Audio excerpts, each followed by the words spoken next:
I sit on a cafe balcony scanning through old documents and maps. The air smells of chicory coffee and damp stone. The faint hum of street musicians plays in the background. A highlighted map in my hand shows the trembling prairies marked in faded ink. In a dimly lit library, I meet a local archivist. She hands me a fragile document from 1827, her voice barely audible over the creak of wooden floors. Dust motes swirl in the sunlight as she tells me, these maroons were ghosts. No one could find them. At a rural family's backyard, under a canopy of Spanish moss, locals share legends about maroons over a crackling fire. The firelight dances on their faces as they describe cunning raids on plantations and the eerie, impenetrable swamps. I wade into the wetlands with a guide. The air is thick and humid, the ground soft beneath my boots. Cypress trees rise like sentinels draped in moss. Frogs croak, and the occasional splash of an unseen animal breaks the stillness. We stop at an abandoned cabin, its wood gray with age, partially swallowed by the swamp. My guide tells me stories of escaped slaves who passed through places like this on their way to freedom. Standing on the banks of a winding river, I imagine enslaved Africans slipping silently into the water to escape under the cover of darkness. The river reflects the gray sky like a sheet of glass. The sound of wind through the tall, dense cane fields feels alive. My guide warns me. This is where the maroons would disappear. The reed tower above us creating a natural labyrinth. We stumble upon a massive alligator sunbathing in the muddy bank. The guide explains how maroons learn to navigate these dangerous swamps, avoiding predators and using the wildlife to their advantage. At a crumbling trading post deep in the swamp, faded carvings suggest a mix of African and indigenous symbolism. My guide speculates that maroons traded with local Native American groups. Paddling a small boat through the bayou at dusk, the environment feels otherworldly.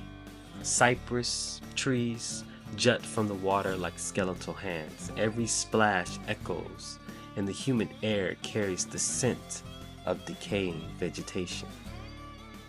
I stumble upon a patch of wild sweet potatoes and cornstalks, evidence of an ancient maroon settlement. The sight is humbling, a testament to survival and self-sufficiency. An overgrown clearing reveals a ring of stones likely used for ritual. The air feels heavy, charged with the weight of history. I kneel to touch the moss-covered rocks, imagining the ceremonies once held there. A barely visible trail winds through the swamp, flanked by dense vegetation. My guide tells me this could have been one of the hidden routes maroons used to move through undetected. We find a secluded waterway, shaded by interlocking tree branches. My guide explains that maroons use such waterways to travel unseen and evade capture. As darkness falls, the swamp transforms. Fireflies blink like distant lanterns, and the croak of frogs grows deafening. I camp under the stars, feeling a mix of awe and unease. By lantern light, I reread the journalist's account of the maroon settlement discovered by a woman who returned to New Orleans. Her story becomes more vivid against the backdrop of the swamp. I imagine a scene based on historical accounts. Maroons silently raiding a plantation, their faces painted for camouflage. The tension is palpable as they slip away with the stolen supplies. In my tent, I listen to recordings of old spirituals, imagining Africans singing about the maroons as symbols of hope and resistance. Exploring a dense patch of cane, I feel the oppressive weight of the environment. My guide tells me this was their fortress. No one dared come in here. I reflect on the relentless campaigns to destroy these settlements. The idea of authorities searching for decades but never finding them fills me with admiration for the Maroons' resilience. I sit in a clearing, imagining what life in the trembling prairies would have looked like. Families planting crops, children playing, and elders telling stories around a fire. I try to piece together her motives: hunger, fear, loyalty to someone left behind. Her story feels like a key to understanding the Maroons' survival. I read about the 1811 uprising, wondering how it inspired the Maroons. Did they hear the echoes of the rebellion from their swampy refuge? I examine handmade tools found near an old settlement site, evidence of ingenuity and resourcefulness in the face of unimaginable hardship.